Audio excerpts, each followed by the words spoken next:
les périodes de fête sont souvent l'occasion pour les chaînes de télévision de déprogrammer leurs programmes habituels. Difficile pour le téléspectateur de s'y retrouver. Ce dimanche 1er janvier 2023, CIST Zone interdite sur M6 qui fait à son tour les frais de cette stratégie. Explication. Les aficionados de Zone interdite risquent de mal commencer l'année 2023. Leur magazine préféré, présenté par Ophélie Meunier depuis septembre 2016 lorsqu'elle a pris la succession de Wendy Bouchard, passe à la trappe ce dimanche 1er janvier. L'émission avait pourtant bien été diffusée la semaine dernière alors qu'il s'agissait du soir du 25 décembre.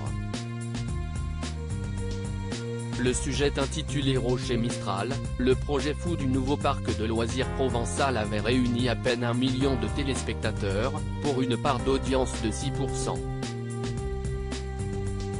M6 se classait alors 5e chaîne en prime time ce soir-là, juste derrière TMC avec le film Les Trois Frères. Le retour est très loin derrière TF1, leader avec le film Last Christmas avec Emilia Clarke et Emma Thompson qui a rassemblé 2,2 millions de téléspectateurs.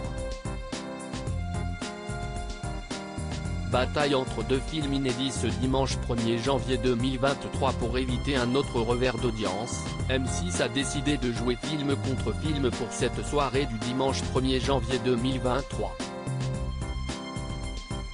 TF1 propose en effet un long métrage inédit en prime time, L'Appel de la forêt. Cette adaptation de 2020 du célèbre roman de Jack London met en scène Harrison Ford et Omar Sy avait ramené plus de 1,2 million de personnes dans les salles obscures lors de sa sortie.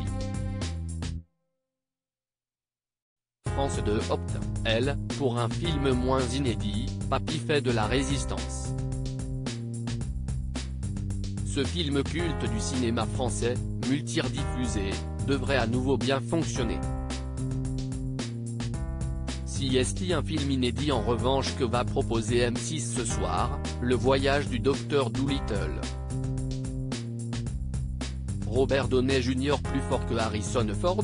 Dans cette nouvelle suite des aventures du Dr Dolittle, personnage rendu célèbre par Eddie Murphy est capable de communiquer avec les animaux, CIST l'acteur Robert Downey Jr. qui reprend le rôle-titre. Une pléiade de stars s'était amusée à doubler des animaux, comme Marion Cotillard, Selena Gomez, Tom Holland ou Emma Thompson. Ironie de la programmation, ce film avait également réuni plus de 1,2 million de téléspectateurs au cinéma en 2020, tout comme L'Appel de la forêt. À lire aussi Le voyage du Dr Dolittle, Canal+, comment ont été créés les effets visuels du film.